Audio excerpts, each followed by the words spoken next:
Introduction. Walking among immortals. Close your eyes for a moment and imagine you're standing on a hillside in ancient Greece. The sun is just beginning to rise over the Aegean Sea, painting the sky in shades of rose and gold. Below you, nestled among olive groves and cypress trees, a small temple gleams white in the early morning light.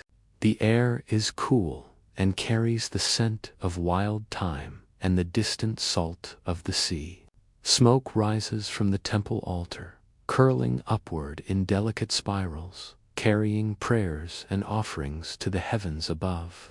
This is a world where the divine and the mortal intertwine so closely that you can hardly tell where one ends and the other begins. In this world, you don't just believe in gods, you live with them. They are in the thunder that rolls across the mountains, in the waves that crash against the shore, in the grape harvest that will determine whether your family eats well this winter or goes hungry. The gods are in your marriage bed and in your blacksmith's forge. They are in the words of the oracle and in the flowers that bloom each spring. They are everywhere, always, woven into the fabric of your daily existence, as tightly as the threads in the cloth you weave each afternoon. Tonight, we're going to walk together through the pantheon of Greek gods, but not in the way you might expect.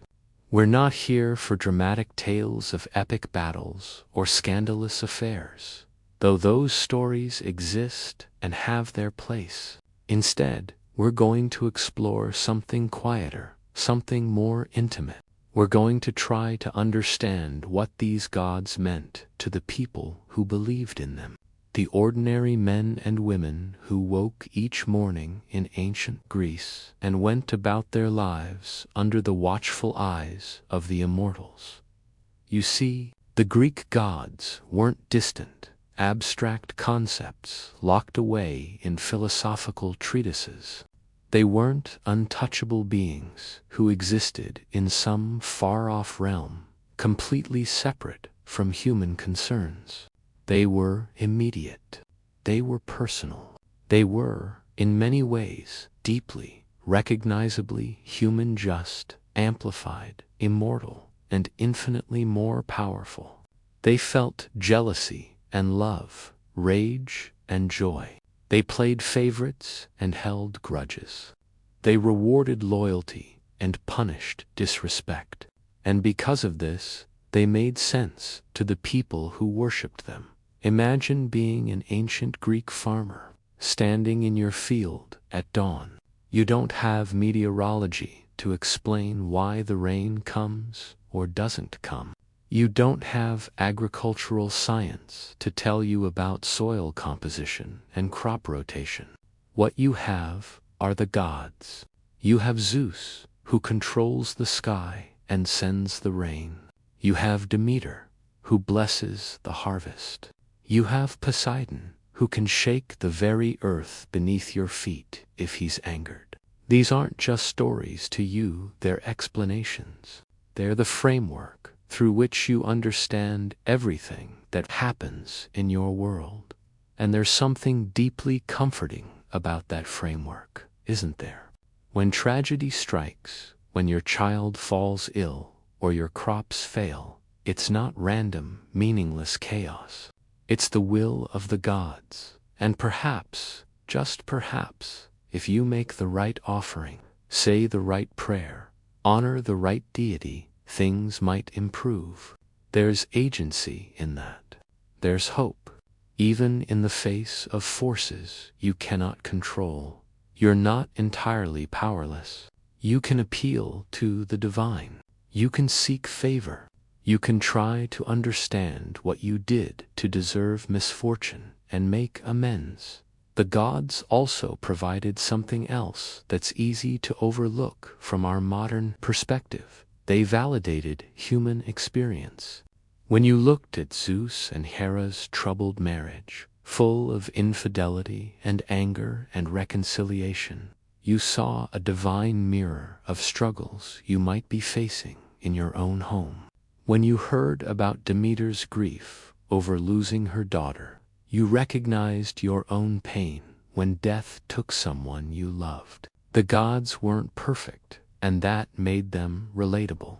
Their stories said, in effect, that even the immortals struggle with the same emotions, the same conflicts, the same heartbreaks that you do. You weren't alone in your human messinesses tonight. As we journey through the stories of these ancient deities, I invite you to set aside what you might know from movies or comic books or brief mentions in school. Instead, try to see these gods through the eyes of someone who truly believed. Picture yourself as that farmer at dawn, or a merchant praying for safe passage across the sea, or a young woman about to be married, seeking Hera's blessing, or a soldier preparing for battle, hoping Ares or Athena might grant you courage and skill. We'll start where the Greeks themselves started at the very beginning, in the swirling void of chaos, before there was earth or sky or anything recognizable. We'll meet the Titans, those primordial beings who came before the gods you probably know. We'll witness the birth of the Olympians and come to understand how each one carved out their domain, their sphere of influence over the natural world and human life. We'll spend time with Zeus, the king of the gods, and his wife, Hera. We'll venture into the depths of the sea with Poseidon and descend into the shadowy underworld with Hades. We'll seek wisdom with Athena, prophecy with Apollo, and explore the wild places with Artemis. We'll feel the pull of desire with Aphrodite, appreciate the craft of Hephaestus, and journey between worlds with Hermes. We'll grieve with Demeter and celebrate with Dionysus, but more than just learning their names and roles. We'll explore what they meant. What comfort did they provide? What fears did they embody? How did belief in them shape daily life, moral thinking, and understanding of the world? We'll move slowly, thoughtfully, letting each story unfold at its own pace. There's no rush. The gods have been waiting for thousands of years. They'll wait a little longer, while we take our time to truly understand them. So find a comfortable position. Let your shoulders relax. Let the tensions of your day begin to melt away. Imagine that hillside again, that temple in the early morning light, and know that you're about to embark on a journey into a worldview that sustained an entire civilization for centuries. You're about to walk among immortals, to see the world as your ancient ancestors saw it, full of divine presence, sacred meaning, and stories that explained everything from the changing seasons to the mysteries of the human heart. The gods are waiting. The stories are ready to unfold. And all you need to do is listen, breathe, and let yourself drift back through time to when the world was young and the immortals walked among us, shaping our fates and our futures with hands both terrible and kind. Welcome to the realm of the Greek gods. Welcome to a world where every storm, every harvest. Let's begin our journey together, gently, peacefully, one story at a time.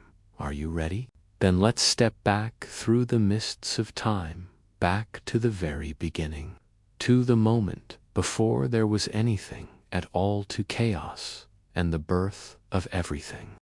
The beginning, chaos, and creation. In the beginning, there was chaos, not chaos as we think of it, today, noise and disorder and things spinning out of control, but something older, something deeper. Chaos was the void, the emptiness, the gap that existed before existence itself. It was potential without form, possibility without shape. Close your eyes and try to imagine it.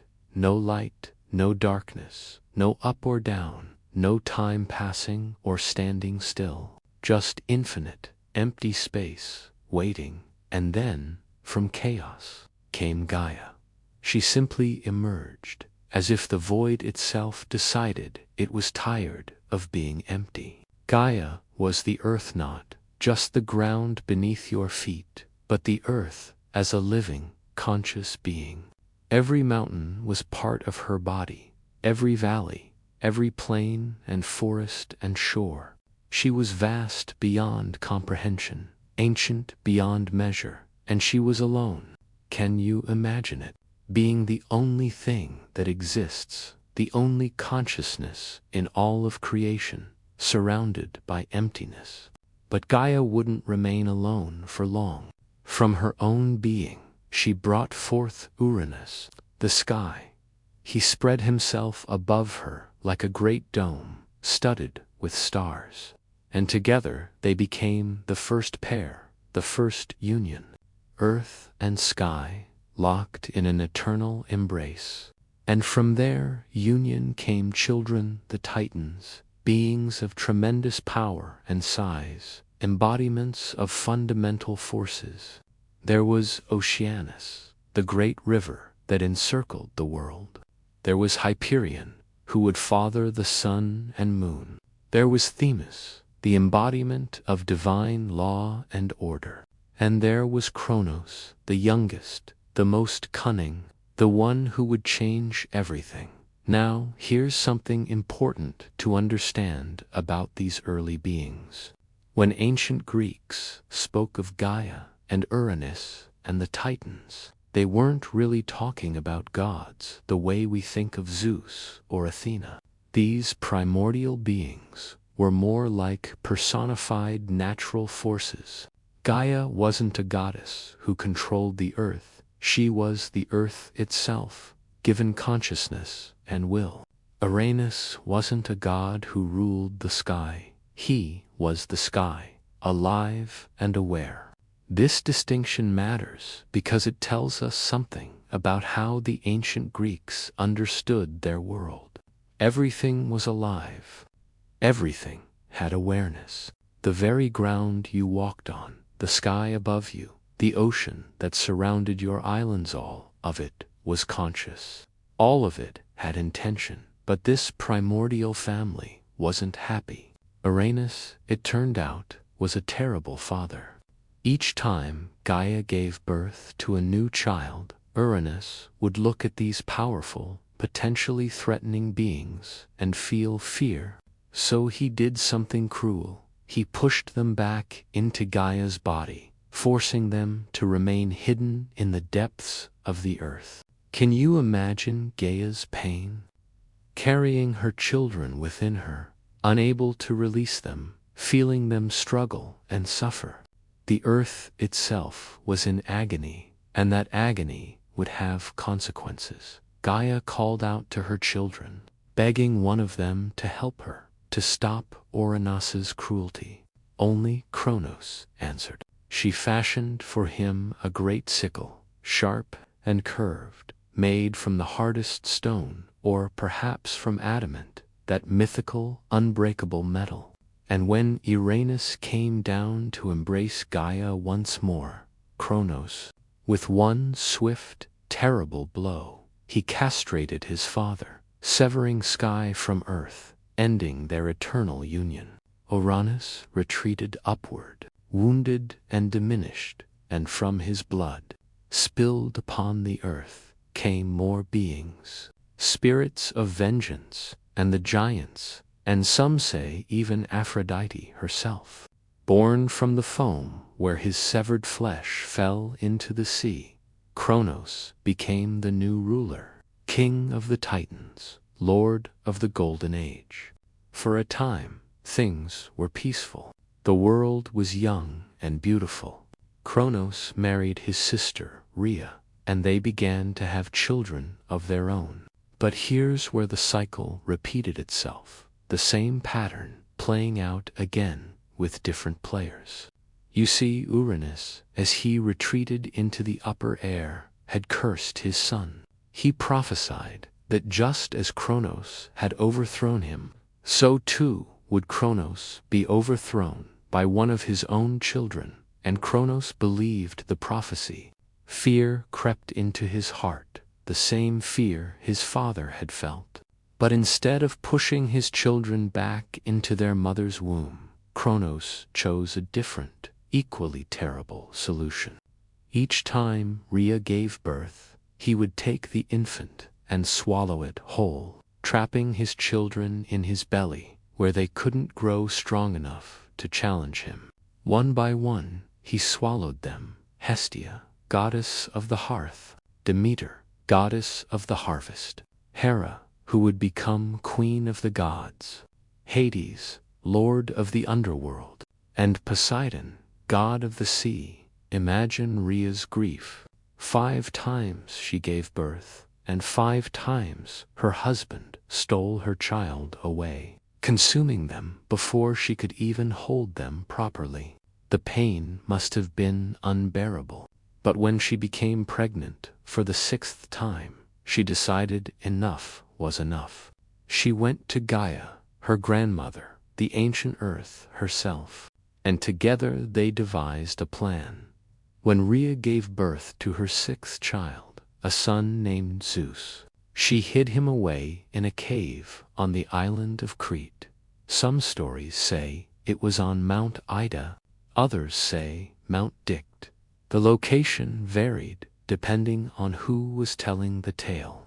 But the important part was this: the baby was safe, hidden, protected. To fool Kronos, Rhea wrapped a stone in swaddling clothes and presented it to her husband.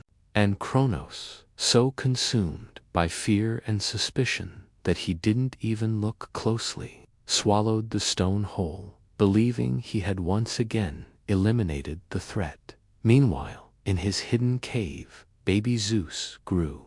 He was nursed by a nymph, or perhaps by a goat named Amaltheo. The stories differ. The Curetes, young divine warriors, danced and clashed their shields around the cave to mask the sound of the infant's crying, ensuring Kronos wouldn't discover the deception. And Zeus grew strong, stronger than any of his siblings had been allowed to become, because he grew free. When Zeus reached maturity, he knew what he had to do. With Gaia's help, he prepared a potion and tricked Kronos into drinking it. The potion made Kronos violently ill, and he vomited up everything he had swallowed. First, the stone, which would later be set up at Delphi as a sacred marker, and then, one by one, Zeus's siblings. And here's the remarkable thing: they hadn't died in their father's belly. They had been trapped, but they emerged fully grown, fully powerful, and absolutely ready for vengeance. The war that followed, the war between the Titans and the Olympians, lasted 10 years. It shook the foundations of the cosmos. Mountains crumbled, seas boiled, the very fabric of reality trembled. But we're not here tonight for the violence of that war. We're here for what came after, for what it meant. Because when Zeus and his siblings finally won, when the Titans were cast down into Tartarus, the deepest pit beneath the underworld, a new order was established. The Olympians divided the world among themselves. Zeus took the sky and became king of the gods. Poseidon claimed the seas. Hades, drawing the shortest lot, received the underworld, the realm of the dead. Hera became queen, goddess of marriage. Demeter received dominion over the harvest. And Hestia, the eldest, became goddess of the hearth, the sacred fire at the center of every home. This is how the ancient Greeks explained the order of their world. It wasn't random. It wasn't arbitrary. It was the result of cosmic conflict, of prophecy fulfilled, of cycles repeating until finally breaking into something new. And in these stories, you can hear echoes of deeper truths. The younger generation always overthrows the older. Change is inevitable. Power cannot hold on to itself forever through fear alone. These weren't just myths, they were observations about how the world works, dressed in divine clothing. As you lie here, now, comfortable and calm, think about those ancient listeners hearing these stories for the first time. Think about the comfort of knowing that even the gods struggled with fear, with family conflict, with the terrible burden of prophecy and fate. The world might be controlled by immortal beings of immense power, but those beings were flawed, relatable, understandable. And now, with the Olympians ruling from their throne on Mount Olympus, the stage was set for the gods you probably know best, the ones who would shape Greek civilization for 1,000 years. Let's meet them now, starting with the king and queen of heaven themselves. Zeus and Hera, king and queen of heaven. Picture Mount Olympus rising above the clouds, its peak hidden in mist and mystery. At the summit sits a palace of unimaginable splendor, and on twin thrones in the great hall sit Zeus and Hera, king and queen of the gods.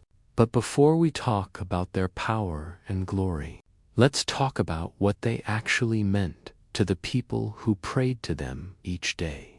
Because understanding that transforms them from mythological characters into something far more real and immediate. Zeus was the sky father, the cloud gatherer, the one who sent rain to nourish crops or withheld it to punish the wicked.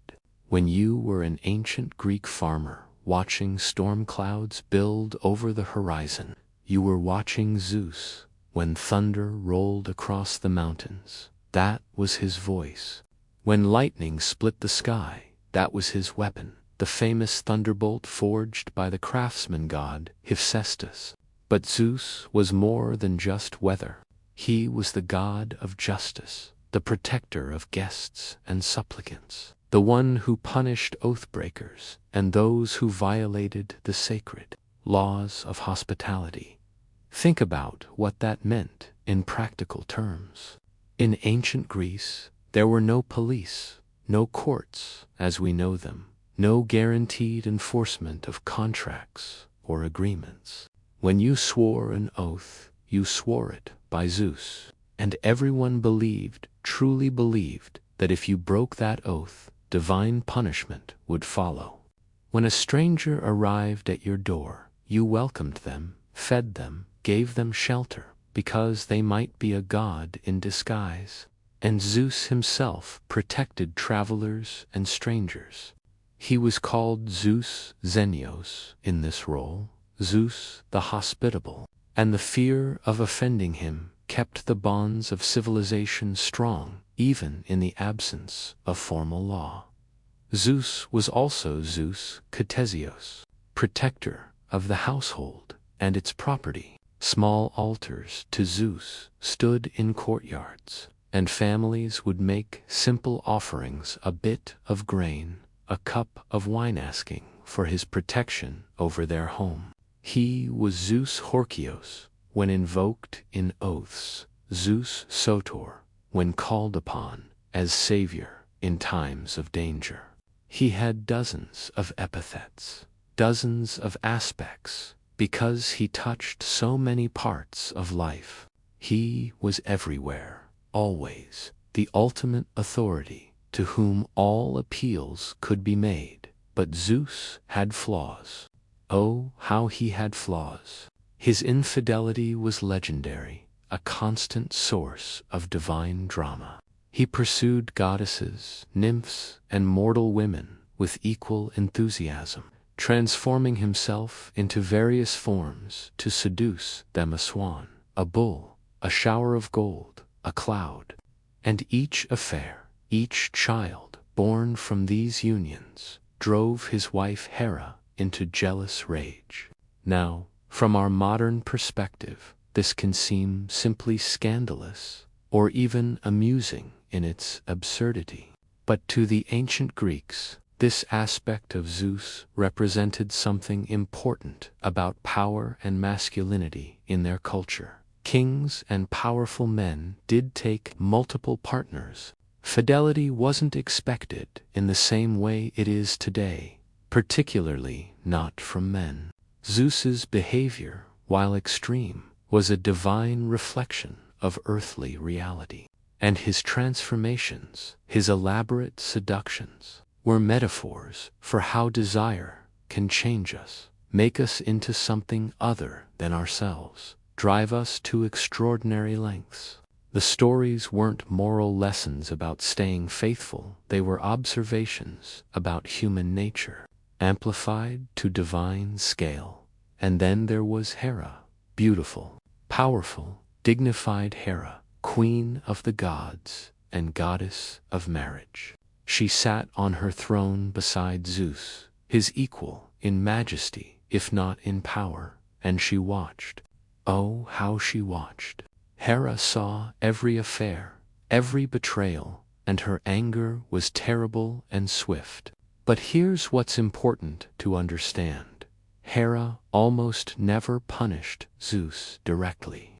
Instead, she directed her rage at his lovers and their children, pursuing them with relentless vengeance. To modern sensibilities, this seems unjust. Why blame the women, Zeus pursued, who often had little choice in the matter? Why torment the innocent children of these unions? But Hera's behavior made sense within the social context of ancient Greece. She represented the institution of marriage itself, the legitimate wife's position, the sanctity of the household.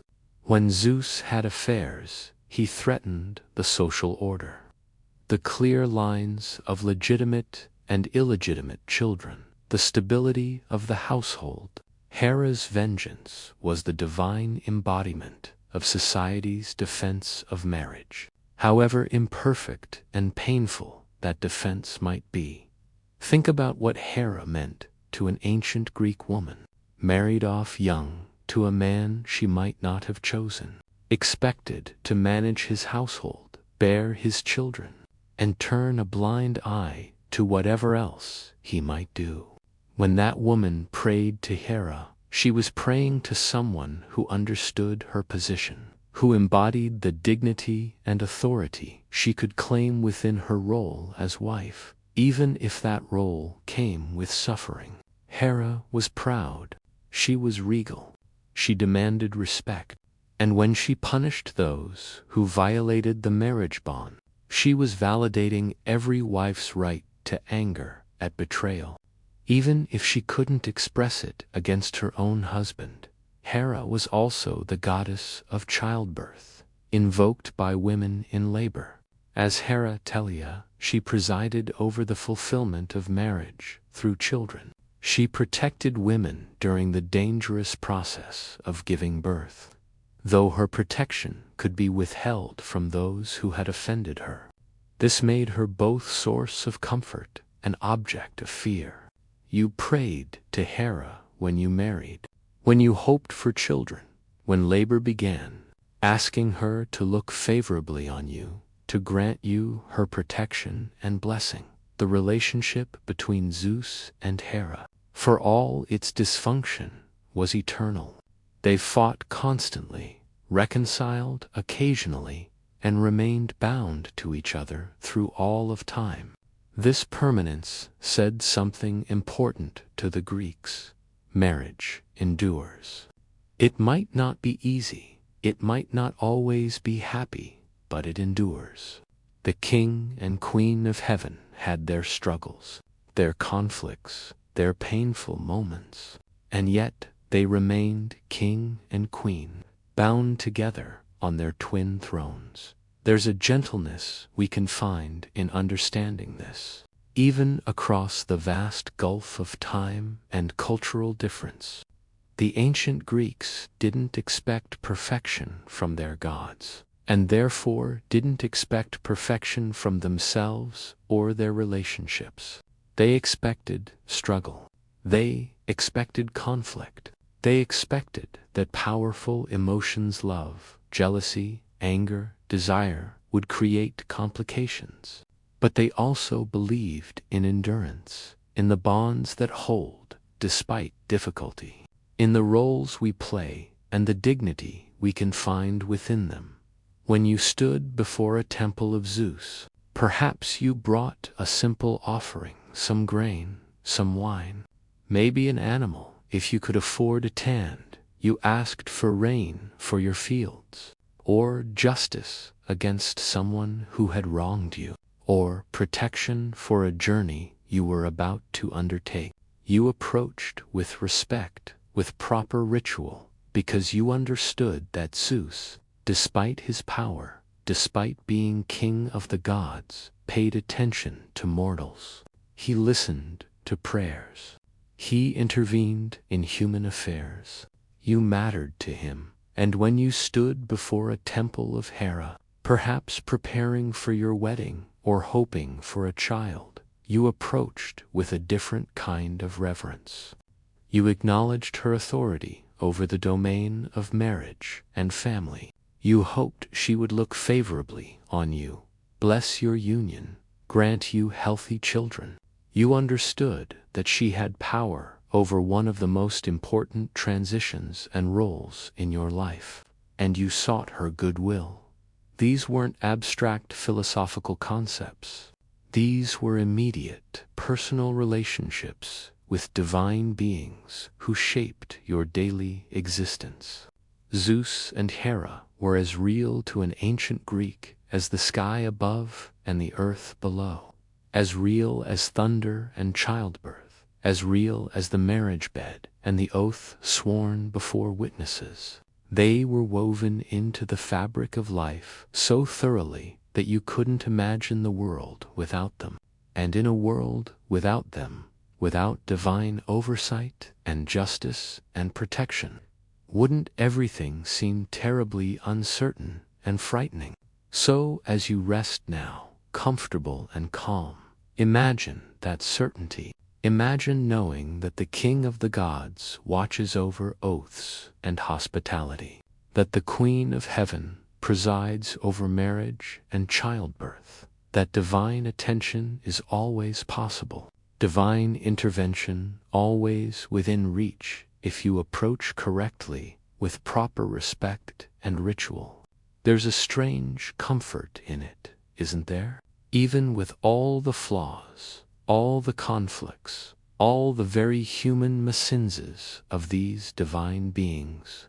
Now let's turn our attention to Zeus's brothers, who ruled the other realms of existence, the sea and the underworld. Poseidon and Hades, brothers in the shadows, when the Olympians divided the cosmos among themselves after their victory over the Titans. 3 brothers received the greatest shares.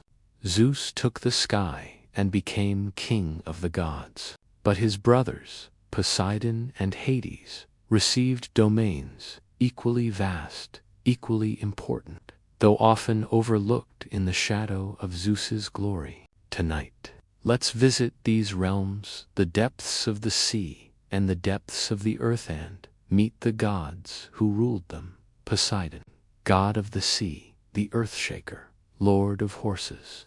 If you were an ancient Greek living on an island or in a coastal city, and most Greeks did live near the sea, Poseidon was as important to your daily life as Zeus himself, perhaps even more so. The Mediterranean Sea was both highway and barrier, source of food and source of danger. It connected you to the wider world through trade, but could also bring raiders, and all of it, every wave, every current, every fish, and every tempest, belonged to Poseidon. Picture a fisherman preparing to leave shore in the early morning darkness. Before pushing his boat into the water, he would pause, pour a libation into the sea wine or oil. Precious commodities he couldn't really afford to waste, and speak a prayer to Poseidon. He would ask for calm seas, good catches, safe return. And he would mean it with every fiber of his being, because he knew that the sea was alive with divine presence, that Poseidon's moods could change as quickly as the weather, that his survival depended on the god's favor, or at least his indifference. Poseidon was powerful, second only to Zeus among the Olympians, and he knew it. The stories portray him as proud, easily offended, quick to anger. When disrespected, he would strike the earth with his trident and cause earthquakes that could level cities. He sent sea monsters to terrorize coastlines when he felt slighted.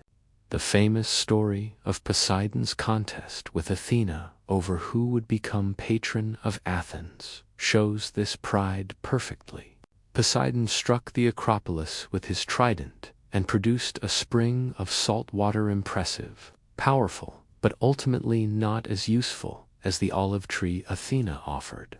He lost the contest and never forgave Athens for choosing her over him.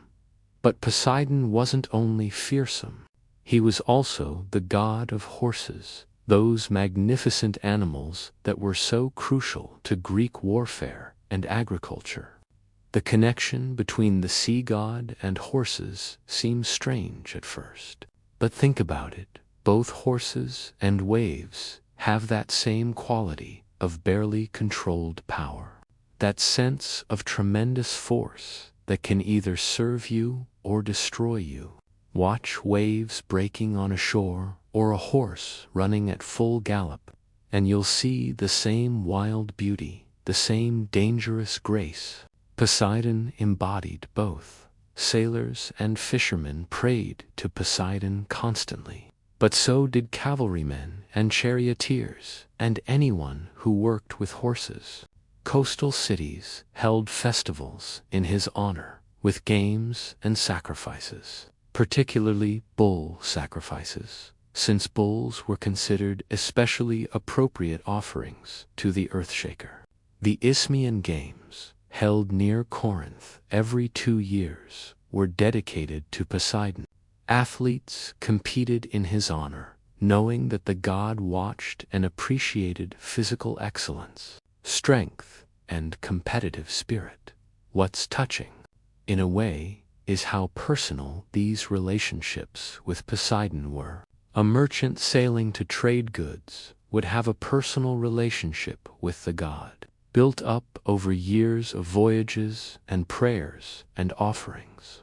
If he survived storm after storm, made it home safely, voyage after voyage, he would feel that Poseidon had accepted his devotion, had perhaps even taken a personal interest in his survival. And when he finally retired from the sea, he might dedicate an offering at Poseidon's Temple model ship, perhaps, or an anchoress, thanks for a life of divine protection. Now let's descend deeper, beneath the earth itself, into the realm of Hades, of all the Olympians. Hades is perhaps the most misunderstood, especially in modern retellings that often portray him as a devil figure, an embodiment of evil. But to the ancient Greeks, Hades was nothing of the sort. He was stern, yes, unbending, certainly, but not evil. He was the lord of the dead, the keeper of the underworld. And his realm was simply where everyone went when they died, good and bad alike. Heroes and villains, rich and poor. The Greek underworld wasn't heaven or hell. It was a shadowy continuation of existence, a dim place where the shades of the dead lived a muted version of their former lives. Most people went to the asphodel meadows, a gray place of neither reward nor punishment, where they simply existed, faded versions of who they had been. Only the very wicked went to Tartarus for eternal punishment, and only the exceptionally heroic or virtuous went to the Elysian fields to enjoy eternal peace and happiness. The vast majority remained in between, in a place that was neither terrible nor wonderful, just less. Hades himself rarely left his underground realm. Unlike other gods who frequently interfered in mortal affairs, Hades stayed below, attending to his duties as judge and keeper of the dead. He was called Plauton sometimes, meaning the wealthy one, because all the mineral wealth of the earth, gold, silver, precious gems, came from his domain beneath the ground. In this aspect, he was actually a god of abundance, though it was the cold abundance of buried treasure rather than the warm abundance of growing crops. People rarely prayed directly to Hades, and there were very few temples dedicated to him. This wasn't because they didn't believe in him, quite the opposite. They believed in him so completely, so certainly, that they knew he didn't need temples or festivals. He would get everyone eventually. Death was the one certainty, the one appointment no one could avoid. You didn't need to court Hades's favor, because you couldn't avoid his realm anyway. Instead, when people mentioned him at all, they often used euphemisms, calling him the unseen one or the hospitable one, as if saying his name too directly might attract his attention. But there was a strange kind of comfort in Hades, in his reliability and fairness. He didn't play favorites. He didn't discriminate. Rich or poor, powerful or weak, everyone received the same treatment in his realm. He enforced the rules absolutely, and those rules were known and consistent. When Orpheus descended into the underworld to retrieve his dead wife, Eurydice, Hades listened to his plea and actually granted his requests, something Zeus or Poseidon might not have done. True, there was a condition that Orpheus ultimately failed to meet, but Hades had been fair, had given him a genuine chance. The story of Hades and Persephone, his wife, reveals another side of this grim god. He fell in love with Persephone, the daughter of Demeter, and abducted her to be his queen. This was certainly a violation, a dark beginning to their relationship. But in the underworld, Persephone became a queen in her own right, wielding power alongside her husband. And the myth of her annual return to the surface world, bringing spring with her, only to descend again each autumn, gave the Greeks a way to understand the changing seasons.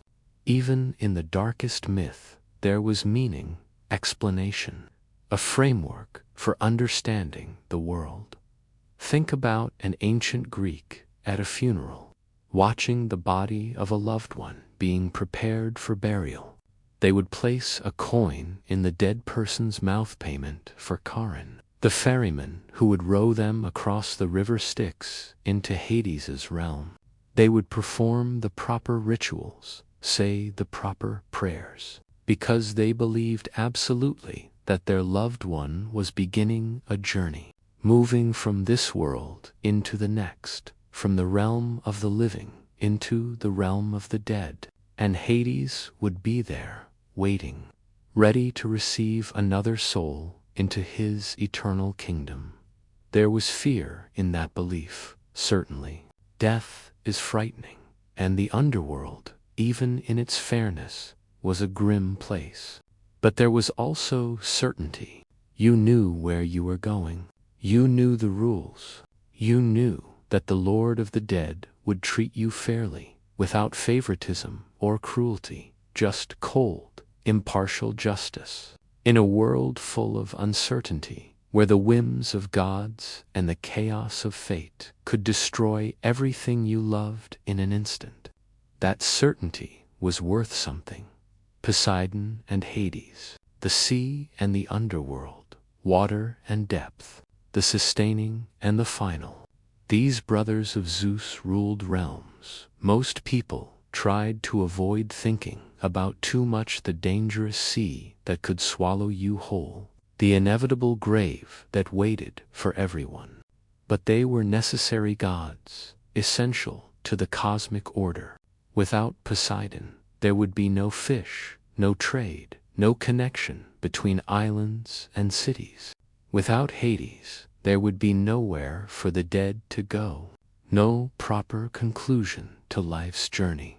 As you rest here now, think about how these gods represented forces that were both frightening and necessary, dangerous and essential. The ancient Greeks didn't shy away from these darker aspects of existence. They named them, personified them, built them into their understanding of the cosmos. And perhaps there's wisdom in that acknowledging what frightens us, in giving it form and face and rules, in making it part of the larger story rather than pretending it doesn't exist. Now, let's ascend from these depths and meet the divine children of Zeus, gods of a different character entirely. Athena and Apollo, wisdom and light not, all gods were born in the usual way, and Athena's birth was as unusual as they come. According to the myth, Zeus had swallowed the Titaness Metis, goddess of wisdom and cunning, when she was pregnant, fearing a prophecy that her child would overthrow him. But the child couldn't be stopped. Athena grew inside Zeus's head until, suffering from tremendous headaches, he ordered Hephaestus to split his skull open with an axe. Out sprang Athena, fully grown, fully armored, ready for battle, letting out a war cry that shook the heavens. She was wisdom born from the mind of the king of the gods, and she would become one of the most beloved and important deities in the Greek pantheon. But Athena wasn't the goddess of all wisdom. That distinction is important. She was the goddess of wise counsel, strategic warfare, useful crafts, and practical intelligence. She represented the kind of wisdom that gets things done, that solves problems, that builds civilization. When ancient Greeks faced a difficult decision, they might pray to Athena for clarity, for the ability to see the right course of action. She was the goddess of the thoughtful pause before action, the careful plan before battle, the skillful execution of a craft in warfare. Athena was completely different from Ares, the god of violent, chaotic battle. Where Ares loved the confusion and bloodshed of war for its own sake, Athena represented strategy, discipline, and intelligent combat. She was the goddess soldiers prayed to before a siege, the one generals consulted when planning campaigns. She favored heroes who used their intelligence as well as their strength. Odysseus was particularly beloved by her because he fought with cunning as well as courage. In fact, Athena's relationship with Odysseus, guiding him through his long journey home from Troy, is one of the most touching divine-mortal relationships in all of Greek mythology. But Athena was also deeply associated with women's work, particularly weaving. This might seem strange. Why would a war goddess care about something as domestic as weaving? But in ancient Greece, weaving wasn't just a practical skill. It was an art form, a source of pride, and an economic necessity. A well-woven cloth could be a work of beauty. The ability to produce good cloth could mean the difference between comfort and cold, between poverty and modest prosperity. When you sat at your loom as an ancient Greek woman, working thread through thread, creating patterns and images in cloth, you were practicing a skill Athena herself had mastered and taught to mortals. The famous story of Arachne illustrates how seriously Athena took this aspect of her domain. Arachne was a mortal woman who boasted that her weaving skills surpassed even the goddesses. Athena, disguised as an old woman, warned her to show proper humility, but Arachne refused. So Athena challenged her to a contest. Both wove tapestries of extraordinary beauty. Arachne's depicted the gods' worst behaviors, Zeus's affairs, the gods' cruelties, and, while it was technically perfect, it was also deeply disrespectful. Athena's depicted the glory of the gods and warnings about mortals who challenged divine authority. Enraged by both the skill and the subject matter of Arachne's work, Athena transformed her into a spider, doomed to weave forever. The story is harsh, but it tells us something important about Athena. She demanded respect. She represented not just skill, but proper respect for the divine order, for knowing your place in the cosmos. Excellence was admirable, but hubris, overweening pride that challenged the gods, was the gravest sin. And so Athena punished it, even while preserving Arachne's gift, by making her a creature that weaves instinctively, perfectly, endlessly. Athens, the greatest city in classical Greece, was named for Athena and considered itself under her special protection. The Parthenon, that magnificent temple that still stands in ruins today, was built in her honor. Inside stood a massive statue of Athena, covered in gold and ivory, showing her in full armor, shield in one hand, spear in the other, a small statue of Nike, goddess of victory, in her palm. Citizens of Athens looked to this statue and saw their city's values embodied: wisdom, strength, strategic thinking, artistic excellence, all combined in their patron goddess. And if you prayed to Athena, what would you ask for? Perhaps wisdom to solve a difficult problem. Perhaps skill in your craft, whether that craft was weaving or metalworking or strategy. Perhaps courage tempered with good judgment. Perhaps protection in battle.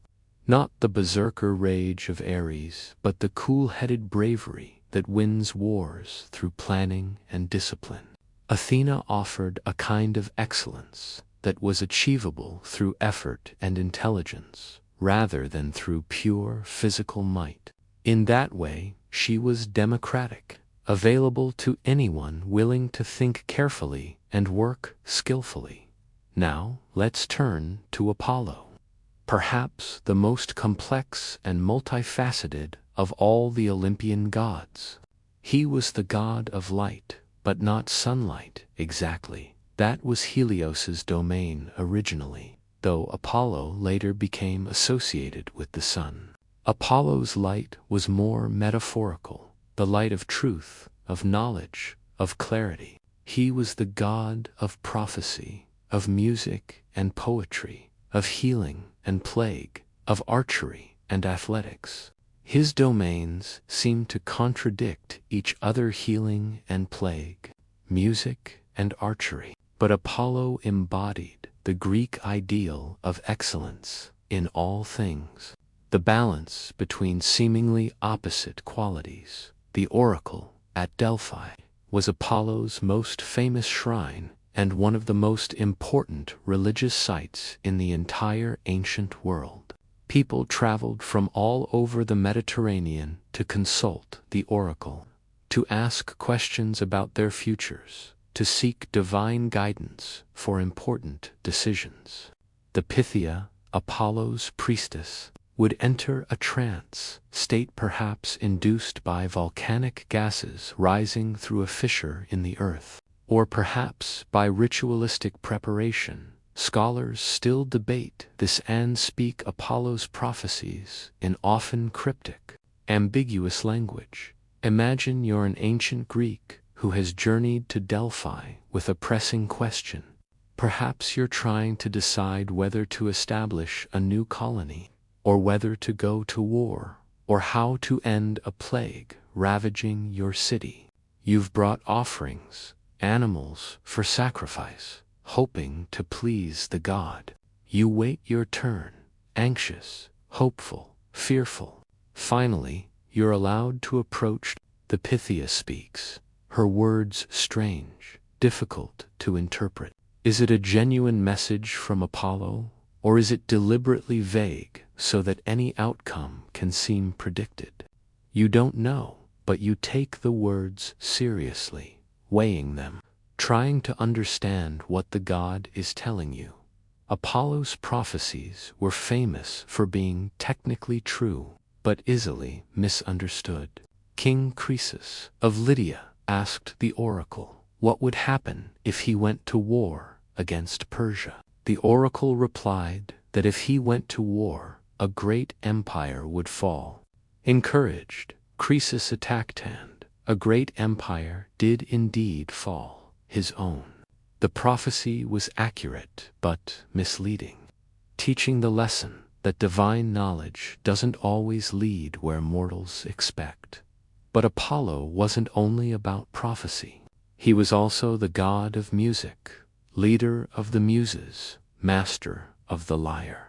Music, to the ancient Greeks, wasn't just entertainment, it was a form of education, a way of transmitting culture, a method of connecting with the divine.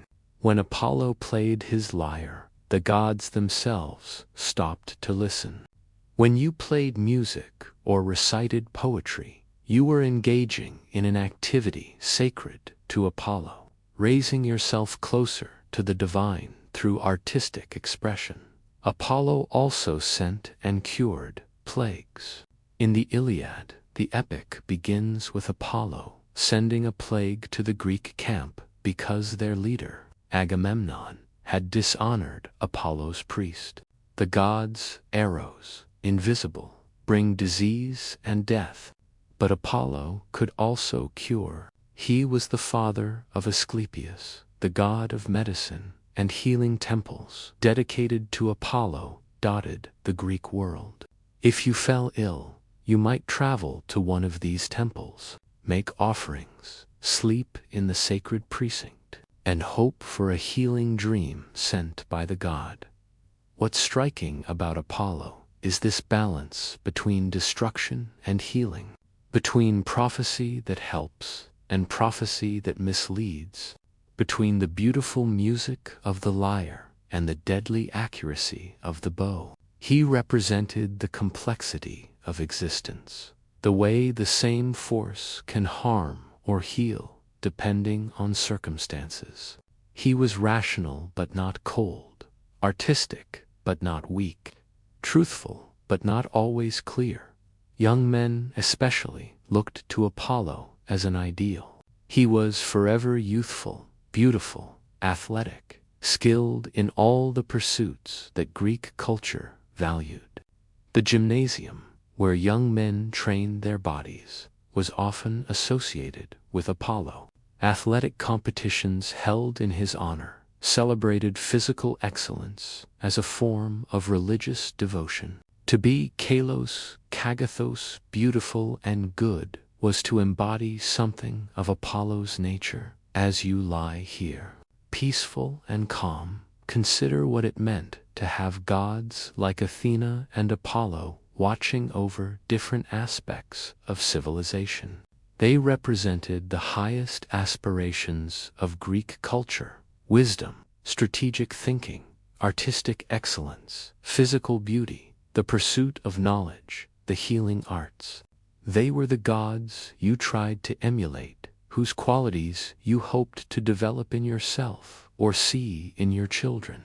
They made excellence divine, suggesting that when you thought clearly, created beautifully, or acted wisely, you were participating in something sacred, touching the divine through your own human efforts. Artemis and Aphrodite, wilderness and desire deep in the forest, far from the walls of cities and the cultivated fields, there was a realm that belonged to Artemis. She was the virgin goddess of the hunt, the wilderness, and all wild animals. She was Apollo's twin sister, born to the goddess Leto on the island of Delos. But where Apollo represented civilization's highest achievements, Artemis represented what lay beyond civilization's boundaries, the untamed, the wild, the free. Picture her, young, eternally maiden, dressed in a short tunic suitable for running through the woods, a bow in her hand and a quiver of arrows on her back, a pack of hunting dogs at her heels. She moved through the forest like a shadow, swift and silent, more at home among the trees than in any palace or temple. She hunted not for sport, but as a predator hunts, with skill and respect for her prey. The deer and bears and wild boars of the forest were hers, under her protection, and also subject to her hunt, a paradox that made perfect sense to the ancient Greeks. But Artemis was more than just a huntress. She was also the protector of young girls, the goddess who watched over them in that liminal period between childhood and marriage. When a girl was approaching marriageable age, her family might dedicate clothing or toys to Artemis, a symbolic leaving behind of childhood. The goddess represented that brief moment of freedom before a girl's life became defined by marriage and motherhood, that last breath of wildness before domestication. Artemis herself chose to remain forever virgin, forever free from the bonds of marriage and childbirth. When Zeus offered to grant her any wish, she asked to remain unmarried, to have her own mountains and forests, to have a band of nymphs as her companions, and to have hunting dogs and a bow. Zeus granted all of this, and Artemis became the divine embodiment of female autonomy, of the choice to live outside the traditional female role. Her band of nymphs were all required to remain virgins as well, and Artemis protected their virtue fiercely. The story of Actaeon illustrates this. Actaeon was a hunter who accidentally stumbled upon Artemis bathing naked in a forest pool, surrounded by her nymphs. Whether he meant to spy on her or simply had terrible luck, the result was the same. Artemis, furious at being seen in her vulnerability, transformed him into a stag. His own hunting dogs, no longer recognizing their master, tore him apart. It was a harsh punishment, but it spoke to how seriously Artemis guarded the boundaries of her domain and the privacy of her female companions. Yet, Artemis also had a gentler side. She was the goddess of childbirth, invoked by women in labor. This seems contradictory. Why would a virgin goddess who avoided marriage and motherhood oversee childbirth? But the ancient Greeks saw the connection. Artemis, born alongside Apollo, had supposedly helped her mother Leto give birth to her twin. She understood the pain and danger of childbirth and could ease it for mortal women. Young wives who had recently left Artemis's protection as maidens now called on her in their most vulnerable moment. And the goddess answered, helping them through the transition she herself had refused in many ways. Artemis represented a path most women couldn't take, but might sometimes long for: freedom from marriage, from childbirth, from domesticity. She was the wilderness in a heavily domesticated world, the wild option that couldn't actually be chosen, but could be honored, respected, even loved for its existence. When you dedicated offerings to Artemis, perhaps you were acknowledging that part of yourself that wanted to run free, to hunt under the moon, to belong to no one but yourself. Now, let's turn to a goddess who represented something entirely different, almost opposite: Aphrodite, goddess of love, beauty, and desire. Where Artemis fled from sexuality, Aphrodite embodied it. Where Artemis lived in wild forests, Aphrodite preferred cultivated gardens and comfortable bedrooms. Where Artemis was always armed and dangerous, Aphrodite's weapons were softer but no less powerful: beauty, charm, irresistible allure. Aphrodite's origins were unusual. In some versions of the myth, she was born from the sea foam that formed around the severed genitals of Uranus when Kronos castrated him. She emerged from the waves, fully formed, adult, beautiful, stepping onto the shore of Cyprus while flowers bloomed in her footsteps. In other versions, she was the daughter of Zeus and the sea nymph Dione, but regardless of her parentage, all agreed on her nature. She was beauty personified, desire made divine. But Aphrodite wasn't just about romantic love. She represented all forms of desire, all forms of attraction, all the complex ways that Eros moves through the world. Sexual desire, obviously, but also the aesthetic desire for beautiful things, the pull between people that creates friendships, the charm that makes someone magnetic in social situations. Aphrodite's realm was anywhere people felt drawn to each other, wanted each other, desired connection of any kind.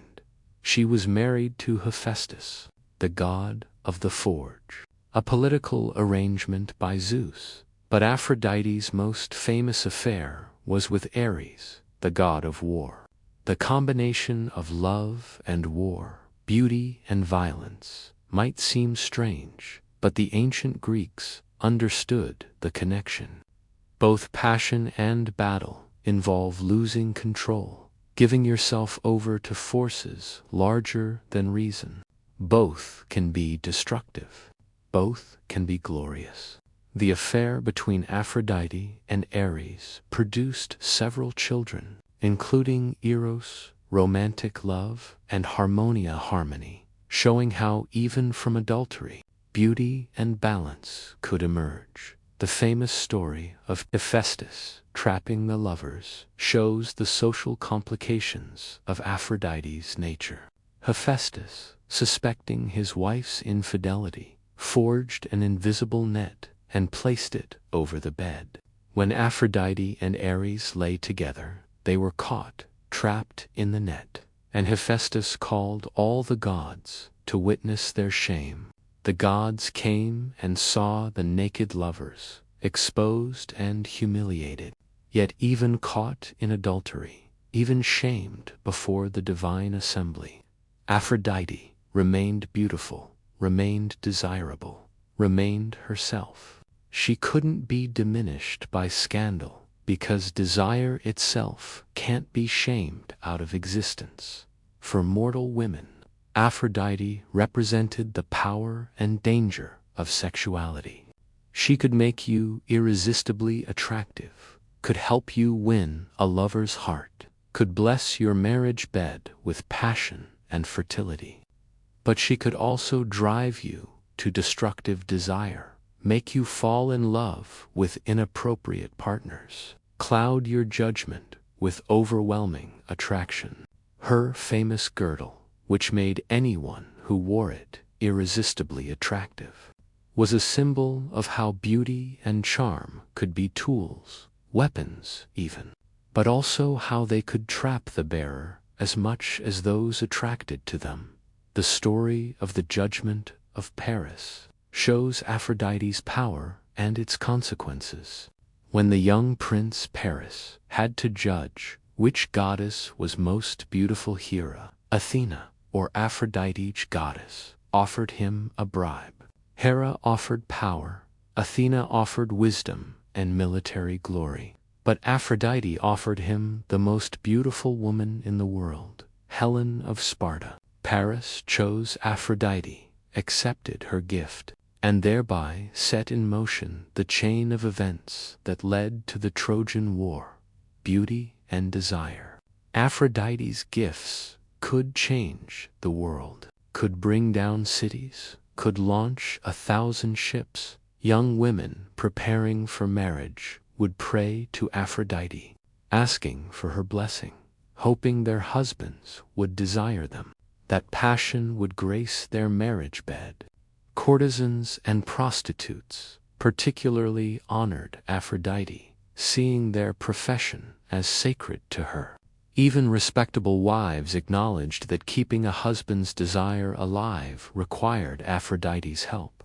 The goddess represented the reality that marriage wasn't just about duty and childbearing, it was also about attraction, pleasure, the bonds created by physical intimacy. But Aphrodite could be dangerous. She could make you fall in love with the wrong person, could drive you to betray your spouse, could cloud your reason with overwhelming passion. The Greeks understood that desire, while beautiful and necessary, could also be destructive. Aphrodite embodied this duality. She was the goddess you prayed to for love and the goddess you might blame when love destroyed you. Artemis and Aphrodite, virgin and lover, wilderness and garden, independence and connection, they represented opposite poles of female experience, different ways of being in the world. Most mortal women lived somewhere between these extremes, neither entirely free like Artemis, nor entirely defined by desire like Aphrodite, but partaking of both in different measures at different times. A young girl might honor Artemis, treasuring her last years of freedom. A new bride might turn to Aphrodite, hoping for passion in her marriage. A woman in childbirth might call on Artemis again, asking for safe delivery. And throughout life, both goddesses offered different visions of what it meant to be female, different sources of power, different ways of navigating a world that constrained women's choices but couldn't entirely eliminate their agency. As you rest here now, think about how these goddesses validated different experiences, different desires, different ways of being. The ancient Greeks didn't expect one goddess to represent all women or all aspects of femininity. They understood multiplicity, complexity, the way different situations and different stages of life required different qualities, different protections, different divine attention. And in that understanding, there was a kind of wisdom we might still learn from today. Hephaestus, Ares, and Hermes, craft, war, and messages among the beautiful gods of Olympus. Hephaestus stood out.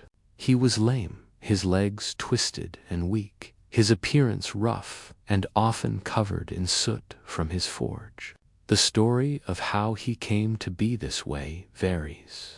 In some tellings, he was born lame, and Hera, ashamed of her imperfect son, threw him from Olympus. In others, he was born healthy, but when he defended his mother during an argument with Zeus, the king of the gods hurled him from the heavens, and the fall crippled him. Either way, Hephaestus was cast out, rejected, forced to make his own way, and what a way he made. Hephaestus became the god of the forge, of fire, of metalworking and all crafts. He built his workshop beneath a volcano, and there he created wonders beyond mortal comprehension. He forged Zeus's thunderbolts, the weapons that made the king of gods supreme. He created Achilles' armor, so magnificent that its description fills pages of the Iliad. He made golden servants who helped him in his workshop, artificial beings that moved and worked as if alive. He crafted the chains that bound Prometheus to his rock.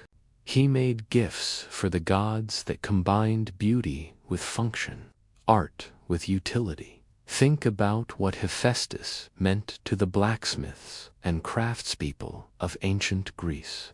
Here was a god who understood their work, who bore the same burns and calluses, who knew the satisfaction of creating something beautiful and useful with their own hands. He wasn't conventionally beautiful like Apollo or powerful like Zeus, but he was essential.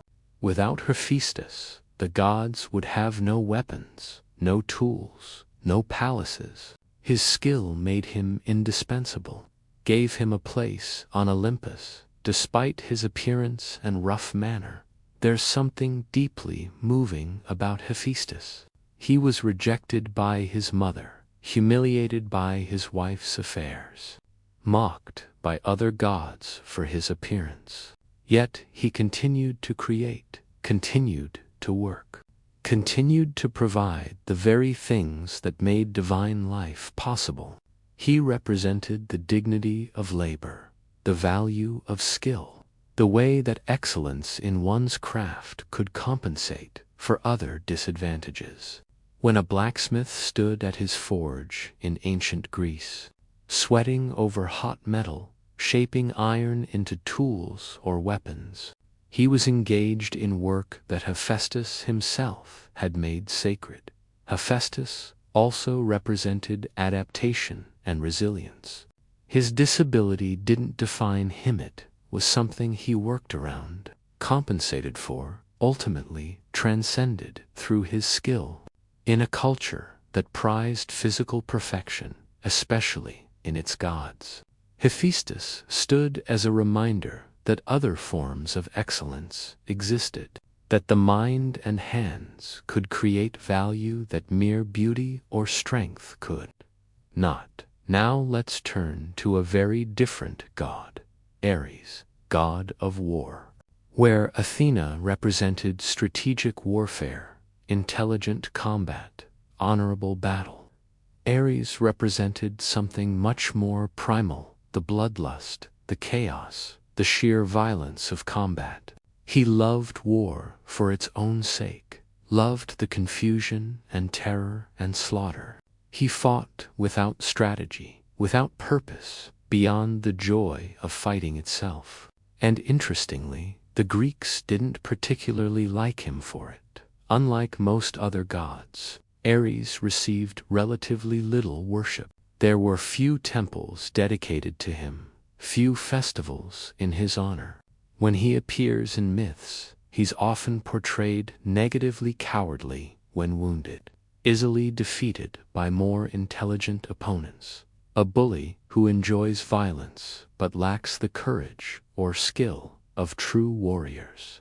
In the Iliad, when the hero Diomedes wounds Ares in battle, the god runs away screaming to Olympus, where Zeus tells him bluntly that he's the most hateful of all the gods. But Ares existed for a reason. He represented the reality of war stripped of all glory and honor, war as it actually is, brutal, chaotic, terrifying. While Athena was the goddess soldiers prayed to for victory, Ares was what they feared they might become in the heat of battle, creatures of pure violence, lost to bloodlust, no longer fighting for any purpose but consumed by the act of killing itself. He was the dark side of the warrior experience, the part that wasn't heroic or strategic but simply savage. Ares did have some positive associations.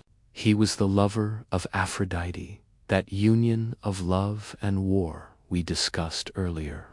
Their children included Phobos and Dimisphere and Terra, who accompanied Ares into battle, but also Harmonia, representing the harmony that can emerge when opposing forces balance each other. Ares was also the protector of those who fought justly in defense of home and family. When you fought to protect what you loved, some of Ares's strength was with you, even if you didn't particularly want his bloodlust. There's honesty in the Greeks' relationship with Ares. They didn't glorify war the way some cultures have. They acknowledged its necessity sometimes, honored strategic and defensive warfare. But they also recognized its horror, its ugliness, its capacity to reduce people to their worst selves. Ares embodied that recognition, and their dislike of him was, in a way, a dislike of war itself, necessary sometimes, but never to be loved or celebrated too much. And then there was Hermes, perhaps the most versatile and interesting of all the gods. He was Zeus's messenger, the god of travelers, merchants, thieves, and shepherds. He guided souls to the underworld. He protected boundaries and those who crossed them. He was cunning, quick-witted, charming, and completely untrustworthy in the best possible way. If you needed to get a message delivered, make a deal, cross a dangerous border, or even commit a clever theft, Hermes was your god, born to Zeus and the nymph Maia in a cave on Mount Selene. Hermes showed his nature from the very beginning. On the day of his birth, he escaped his cradle, found a tortoise, killed it, and used its shell to invent the lyre, the musical instrument that would become associated with Apollo. Then, still, on his first day of life, he stole Apollo's cattle, disguising their tracks by making them walk backward and covering his own footprints with branches. When Apollo discovered the theft and confronted the infant god, Hermes charmed his way out of punishment by offering him the lyre he'd just invented. Apollo was so delighted with the instrument that he let Hermes keep the cattle and even gave him a golden staff that would become his symbol, the Caduceus. This story tells you everything about Hermes. He was clever, charming, inventive, and morally flexible. He crossed boundaries between day and night. He was born at dawn, between the world of gods and mortals, between honesty and theft, between life and death. Those winged sandals he wore, they allowed him to move between all these realms freely, to be anywhere, to cross any boundary without restriction. For travelers in ancient Greece, Hermes was essential. Before setting out on a journey, you might pour a libation to Hermes, asking for his protection on the road. Hermes, stone's rough pillars, topped with a carved head, often with a phallus added for fertilities, stood at crossroads and boundaries, marking the spaces that belonged to Hermes, the in-between places where his protection was most needed. When you crossed from one territory to another, from one state of being to another, you were in Hermes's domain. Merchants particularly loved Hermes because he was the god of commerce and profit, including the not enterleonist kind. He understood that trade required some level of deception. You don't tell the buyer what you paid for goods. After all, he blessed those who were clever enough to make good deals. Thieves honored him too, seeing their profession as requiring the same qualities Hermes embodied: quickness, cunning, the ability to cross boundaries others respected. But Hermes had a more solemn role too. He was Psychopompo's guide of souls, the one who led the newly dead from the upper world down into Hades's realm. When you died, it was Hermes who came for you, who led you on that final journey from life to death, from the known world to the unknown. In this role, he was gentle, respectful, performing a necessary service that even the king of the gods couldn't do. He crossed the ultimate boundary, the one between life and death, and did it constantly, without fear. Think about a merchant in ancient Athens, preparing for a trading voyage. He makes offerings to Poseidon for safe seas, but also to Hermes for profitable deals and protection on the roads when he reaches his destination. Or a shepherd in the mountains, tending his flock, recognizing that the god who protects travelers also watches over those who tend animals in lonely places. Or even a thief in the night, asking Hermes for the cunning to steal successfully and the speed to escape when pursued. Hephaestus, Ares, and Hermes, the craftsman, the warrior, the messenger. Three gods representing three very different kinds of male experience, three different ways of moving through the world. Hephaestus showed that skill and persistence could overcome even the disadvantage of divine rejection. Ares embodied the terrifying reality of violence that civilized people feared but sometimes needed. Hermes represented adaptability, the ability to cross boundaries, to operate in the in-between spaces, to survive through wit rather than strength. Together with the goddesses and the other gods, they formed a complete picture of divine possibility, covering every aspect of human experience. No matter what you did, who you were, what challenges you faced, there was a god who understood, who could help, who made your experience part of the divine order. The blacksmith at his forge, the soldier in battle, the merchant on the road all had divine patrons, all participated in activities that the gods themselves engaged in. Demeter and Dionysus, harvest and ecstasy, there were gods for every human need, every natural force, every aspect of existence. But some touched more directly on the rhythm of life itself, the cycles of planting and harvest, the needs for sustenance and celebration, for sorrow and joy. To gods embodied these essential rhythms, Demeter, goddess of the harvest, and Dionysus, god of wine and ecstatic release. Let's walk with them now, slowly, peacefully, understanding what they meant to people whose survival depended on good harvests and whose hearts needed occasional liberation from daily burdens. Demeter was one of the oldest Olympians, sister to Zeus, Hera, and Hades. Her domain was the cultivated earth, the grain that grew in fields, the cycle of planting and harvest that determined whether people ate or starved.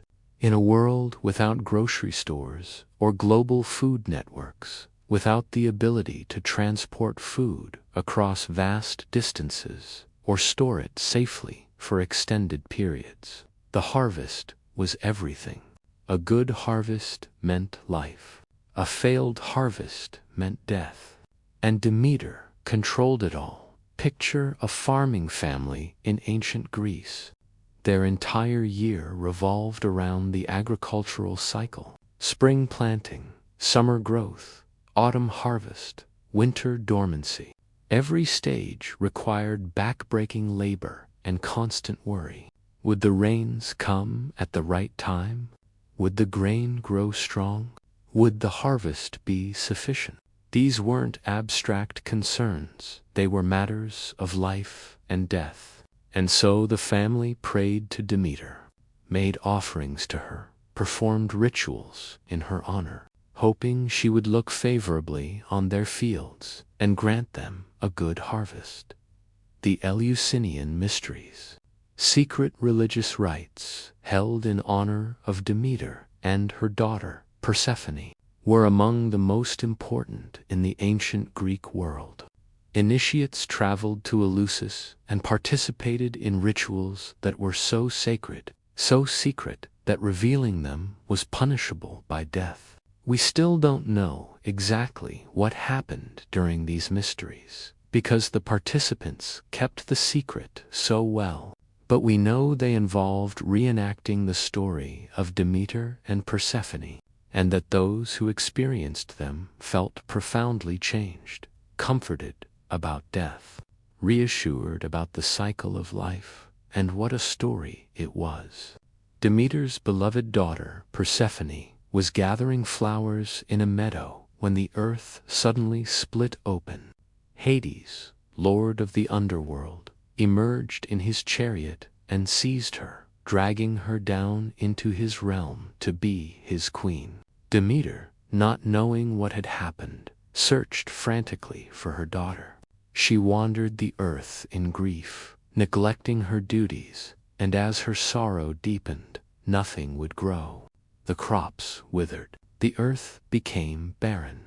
People began to starve. Finally, Demeter learned the truth. Her daughter was in the underworld, taken by Hades with Zeus's permission.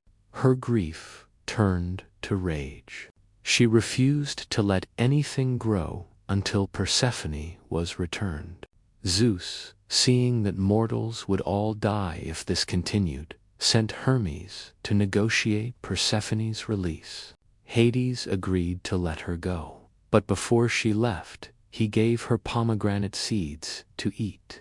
Persephone, perhaps hungry, perhaps tricked, perhaps even willing the stories differate them, and because she had eaten food in the underworld, she was bound to it.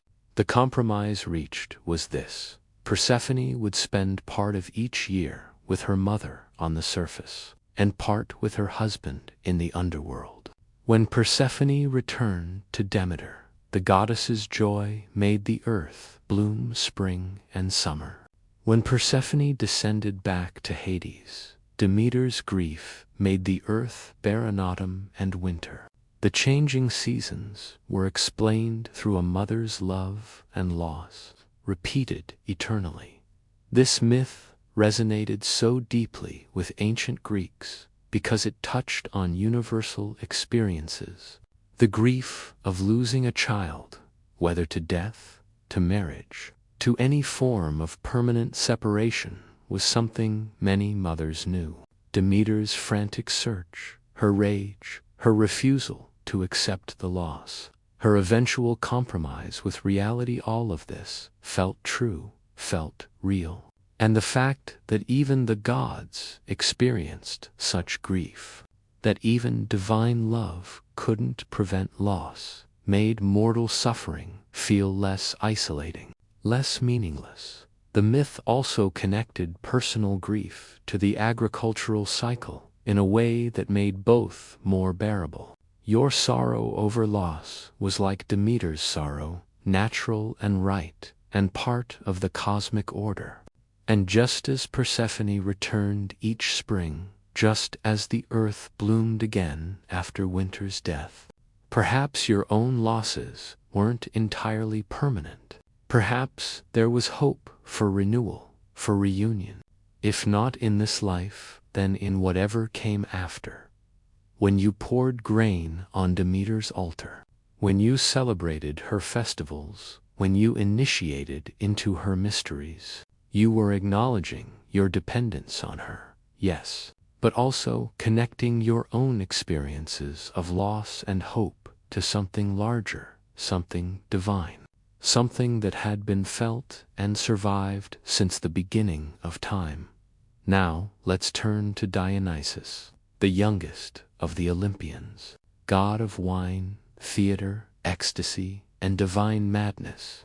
Where Demeter represented the sustaining harvest, the serious business of survival, Dionysus represented release from all of that abandoned celebration, the temporary dissolution of ordinary boundaries and rules. Dionysus had unusual origins. He was the son of Zeus and Semele, a mortal woman. Hera, jealous as always, tricked Semele into asking Zeus to reveal himself in his true divine form. Zeus, bound by an oath to grant her request, appeared as lightning and thunder, and Semele was instantly consumed by the divine fire.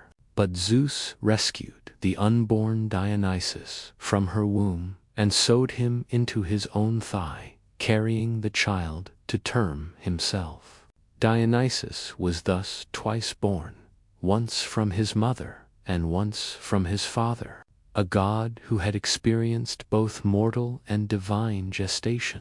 Dionysus wandered the world, traveling to India and back, teaching people how to cultivate grapes and make wine. He was accompanied by Maenads' female followers who worked themselves into ecstatic frenzies during his festivals, and by satyrs, half-goat creatures who embodied wild nature and uninhibited desire.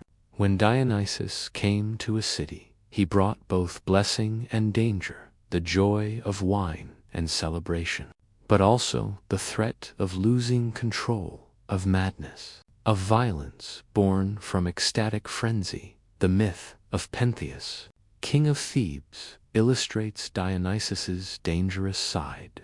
Pentheus refused to acknowledge Dionysus as a god and tried to suppress his worship. Dionysus drove the women of Thebes, including Pentheus's own mother, into an ecstatic frenzy on the mountains. Pentheus spied on them, and in their madness, they mistook him for a wild animal and tore him apart with their bare hands. His mother carried his severed head back to the city before the madness left her, and she realized what she'd done. The god demanded recognition and respect. To deny him was to deny a fundamental human need, and such denial led to destruction. But Dionysus wasn't primarily about punishment or madness. He was about liberation. In ancient Greek society, which was highly structured, with rigid roles and expectations, the festivals of Dionysus provided sanctioned opportunities to step outside normal life. During these festivals, slaves might share wine with their masters. Women could leave their homes and participate in outdoor rituals. Normal social hierarchies could be temporarily suspended. People could drink, dance, wear masks, act in plays, express emotions usually kept carefully controlled. Theater itself was sacred to Dionysus.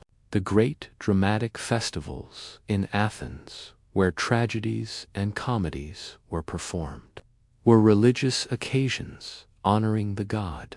When you watched a play, you were participating in Dionysian worship. And think about what theater does. It allows you to temporarily become someone else, to experience emotions and situations outside your ordinary life, to explore what it means to be human through the safe distance of performance.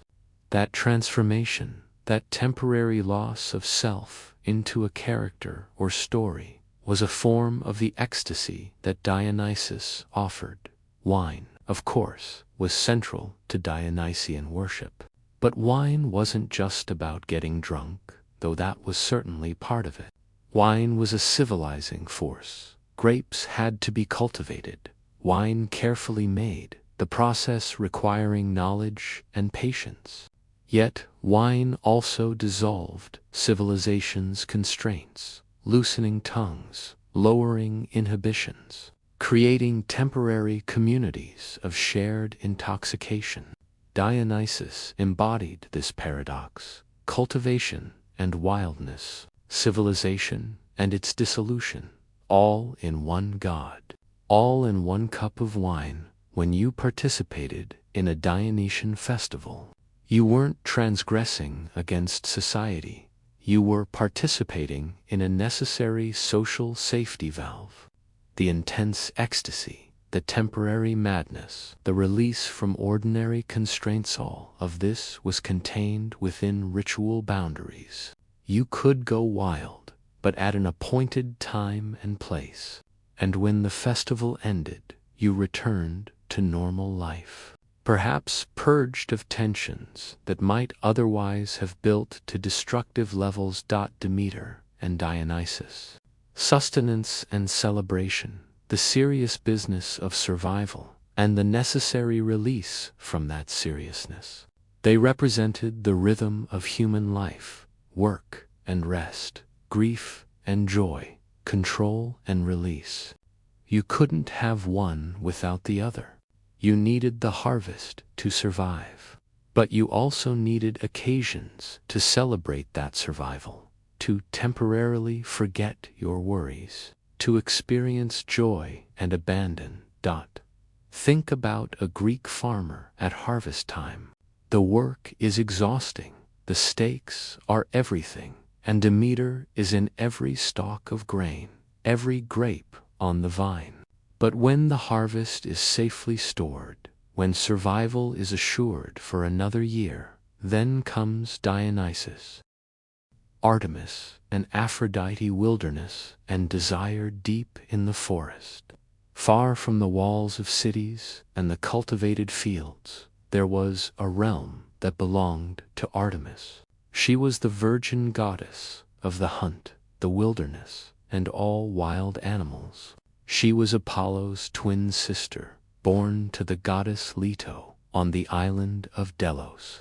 But where Apollo represented civilization's highest achievements, Artemis represented what lay beyond civilization's boundaries, the untamed, the wild, the free. Picture her, young, eternally maiden, dressed in a short tunic, suitable for running through the woods, a bow in her hand and a quiver of arrows on her back, a pack of hunting dogs at her heels. She moved through the forest like a shadow, swift and silent, more at home among the trees than in any palace or temple. She hunted not for sport, but as a predator hunts, with skill and respect for her prey. The deer and bears and wild boars of the forest were hers, under her protection, and also subject to her hunt, a paradox that made perfect sense to the ancient Greeks. But Artemis was more than just a huntress. She was also the protector of young girls, the goddess who watched over them in that liminal period between childhood and marriage. When a girl was approaching marriageable age, her family might dedicate clothing or toys to Artemis, a symbolic leaving behind of childhood.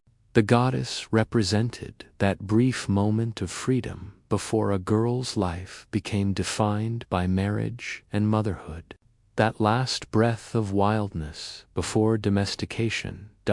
Artemis herself chose to remain forever virgin, forever free from the bonds of marriage and childbirth. When Zeus offered to grant her any wish, she asked to remain unmarried, to have her own mountains and forests, to have a band of nymphs as her companions, and to have hunting dogs and a bow.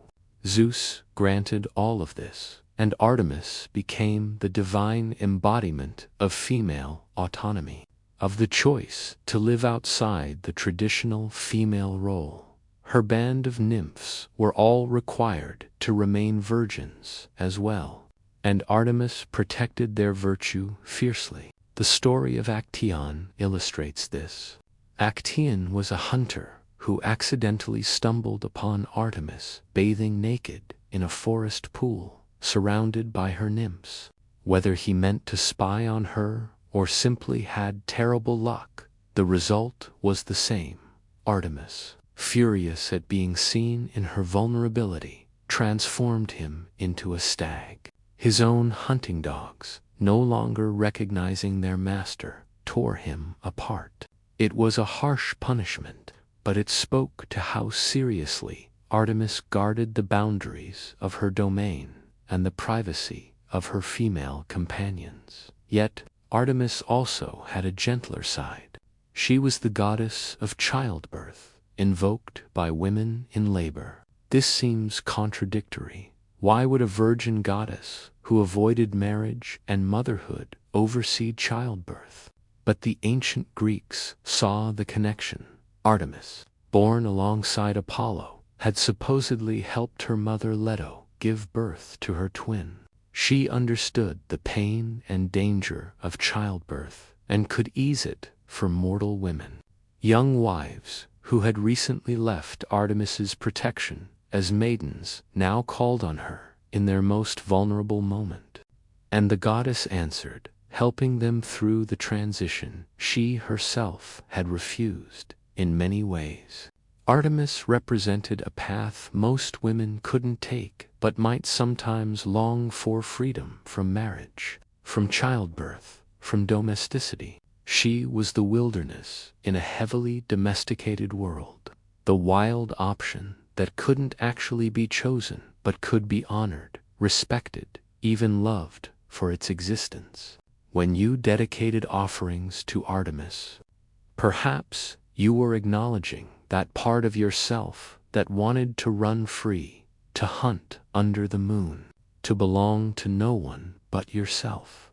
Now, let's turn to a goddess who represented something entirely different, almost opposite: Aphrodite, goddess of love, beauty, and desire. Where Artemis fled from sexuality, Aphrodite embodied it. Where Artemis lived in wild forests, Aphrodite preferred cultivated gardens and comfortable bedrooms. Where Artemis was always armed and dangerous, Aphrodite's weapons were softer but no less powerful: beauty, charm, irresistible allure. Aphrodite's origins were unusual. In some versions of the myth, she was born from the sea foam that formed around the severed genitals of Uranus when Kronos castrated him. She emerged from the waves, fully formed, adult, beautiful, stepping onto the shore of Cyprus while flowers bloomed in her footsteps.